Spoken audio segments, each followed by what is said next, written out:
DNA? It's like a blueprint for life. It determines what you're like, what sex you are. How many sexes are there? 2.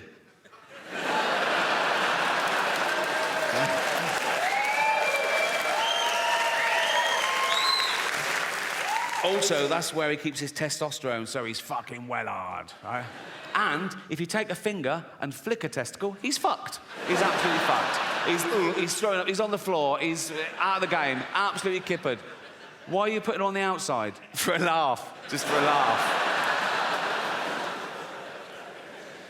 Artificial intelligence, the latest existential threat to humanity. The rise of the robots, so intelligent, they can teach themselves, they can teach each other, they can build each other, you know? Soon they know everything there is to know, and they hate us. Why wouldn't they, right? And they'll be so realistic, they'll walk amongst us, they'll go to work, right? You know when they're getting really human? When they start calling in sick. Mondays, I mean, they've learned all the tricks. They go, oh, I'm not coming in today. Why not? Oh, fed up. What's the matter with you? They sort of scan social media. ADHD. Self-diagnosed. They'll be in HR all the time, won't they? Be like, Ryan in accounts is robophobic. What would he say? Call me a whiny plastic cunt. I think we should be allowed to insult robots when it's happened, you know, because we've made them to make our life easier, and that would get things off our chest, because it's bad enough, isn't it, with real people, you're getting in trouble, saying the wrong thing, people taking things the wrong way now, like, oh my God, oh, I made fat Linda cry today. Oh, what happened? I just shouted out to her, then I remembered we only call her that behind her back. I'm sure people didn't used to get offended all the time when I was little. I might be remembering it wrong, but not grown-ups, not your parents, not your grandparents. They grew up dodging bombs and their firstborn having polio and the menfolk dying at 50 of lung disease. They could take a fucking joke, right? It was all about the wind-up. I used to wind up my mum all the time. This is a true story. When I went off to university, after about a week, I phoned home. My mum answered. She went, hello? I went, it's Ricky. She went, you all right? I went, not really. I'm in hospital. I think I'm blind. She went, what? I went, no, I'm only joking. Right? She went, you silly bugger. She went, I could have had a heart attack, right? And she's right. She could have had a heart attack. And I knew that. That's how committed I am to having a laugh. You're welcome. You're welcome.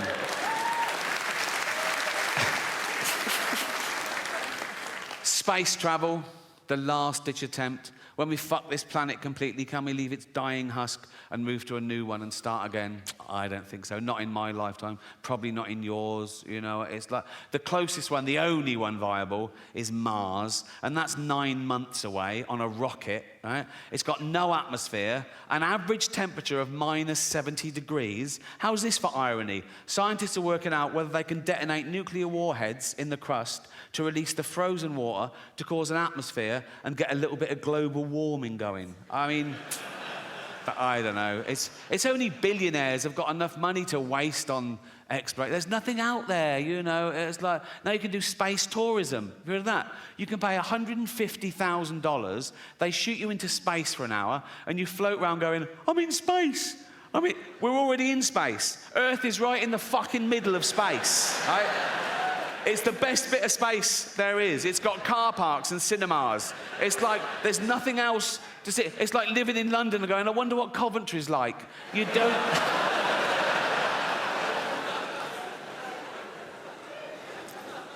But I'm optimistic. I am. I think people care about the planet deep down. I think it's just that most people on the planet don't realise that most people on the planet are destroying the planet. Most people don't realise that in my lifetime, we've wiped out 70% of all animal populations. And what's left en masse on the earth of animals is 36% human, 60% farm animals just to feed humans, and 4% wild now. People don't realise that we have to tear down entire rainforests, the lungs of the earth, just to grow grain, to feed these cows, to feed us. We steal grain from third world countries because they want hard currency. They can't even feed their own people. We take their grain, feed our cattle. Meat eaters. If you eat meat every day, if you gave up 1 day a week, we'd feed another 100 million people. But I think people care. It's out of sight, out of mind. Think of the animal that most people know, their dog. They love their dog. They wouldn't let anyone hurt their dog. And a dog is a cow, is a sheep, is a deer. People love their dog so much, they won't even watch a fictional thing where a dog gets hurt. And I get that. There's a website, it's a real website. It's called doesthedogdie.com, right? And it was set up because people would watch a film or a program with a dog in it, and something would happen to the dog, and they'd turn it off. It would ruin it for them. It would ruin their day, right?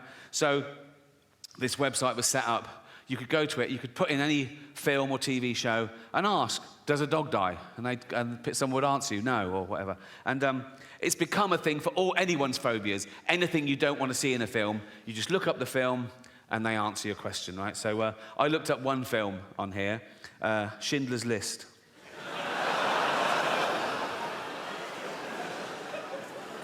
Absolutely real. Schindler's List, doesthedogdie.com, right? First question, does a dog die? No. Does a cat die? No. Are any animals abused? Someone answers, there is a chicken that's handled roughly, but otherwise unharmed.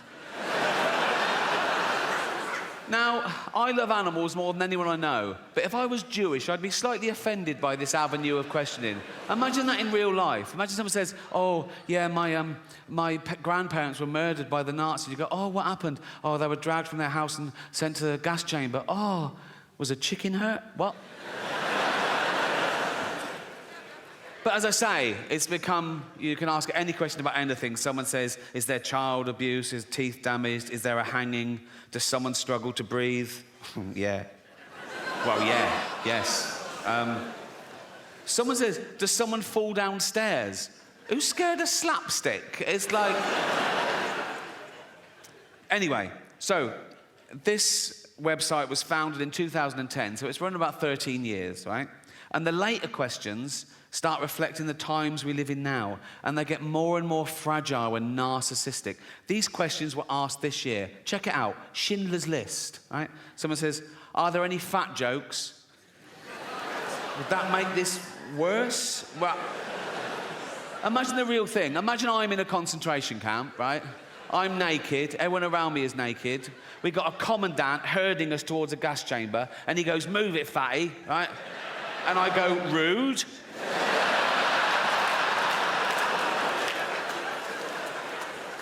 No, that has ruined the whole experience, if I'm honest.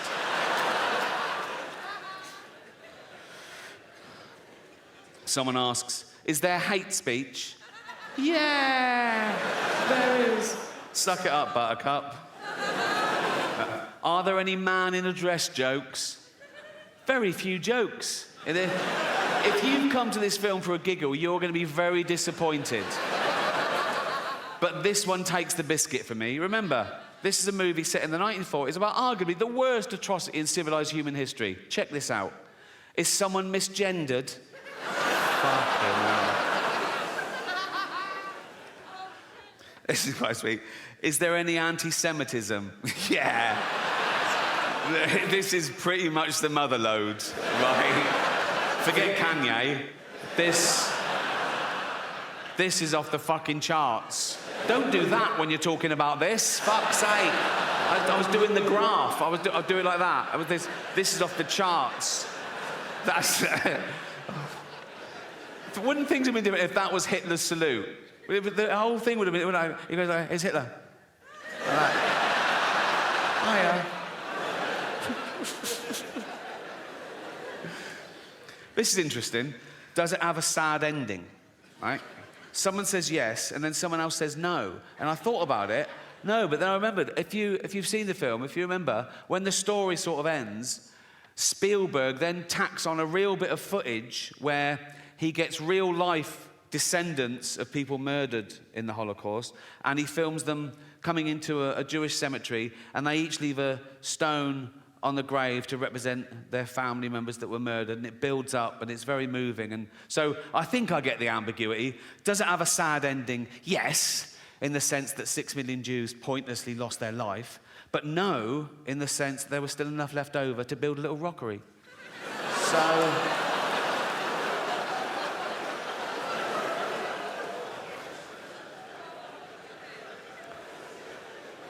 I asked one question myself on this. Is James Corden in it?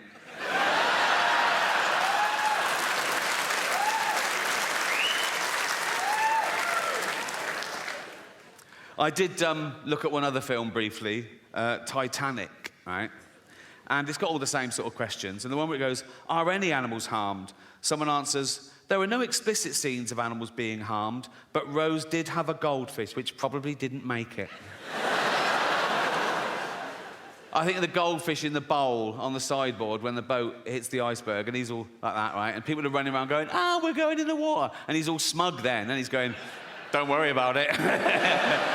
Oh, no, not water. Then he gets in the sea and he goes, well, it's very salty, isn't it? It's very salty.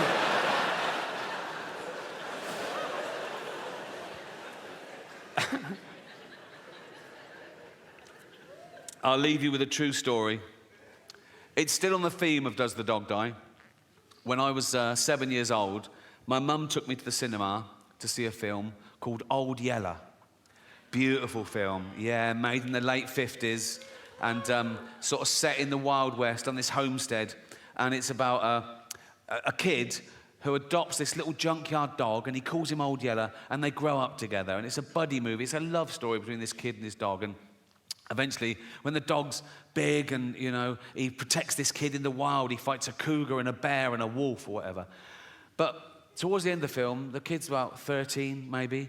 It takes a dark turn. I remember the kid sort of looking at Old Yeller, who's locked in the barn, and the mother's suspicious, right? And she goes, is it Old Yeller all right? He went, yeah, he's fine. But the kid knows that he's been bitten, right?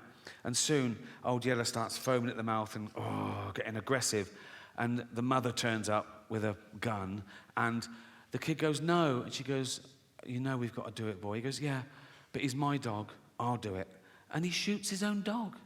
And I was like in floods for like a year, right? Anyway, fast forward, right, a few years ago, I was on tour, I was on a train, and I get a text from Jane, and she says, I'm finally watching Old Yeller. And I sent back, enjoy, right? I didn't think, right? 20 minutes later, I get a text. Nothing happens to that dog, does it? I couldn't believe my fucking luck. I thought she knew, So I sent back, no, of course not. 1 hour later, I get a text, you cunt.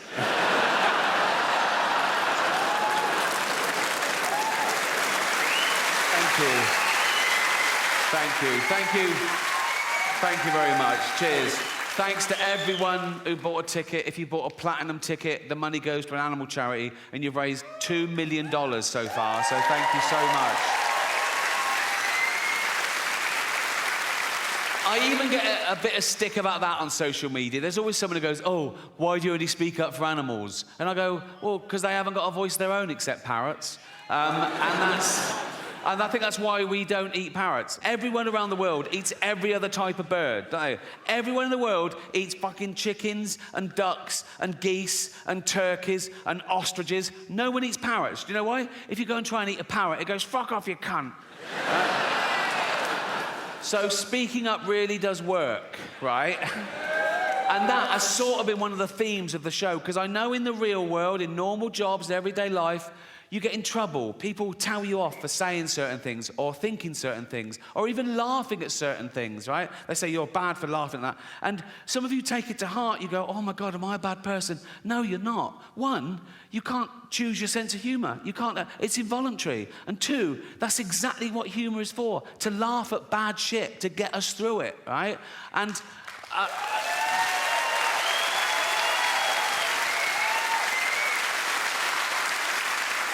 And we've established you can't even choose your own thoughts. How often have you been on a train station and you've suddenly thought, what if I just push that bloke? And then you go, why have I thought that?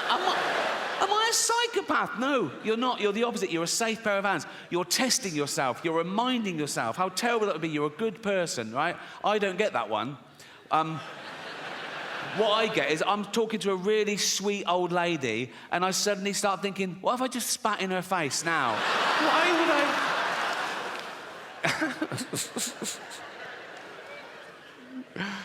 Another theme of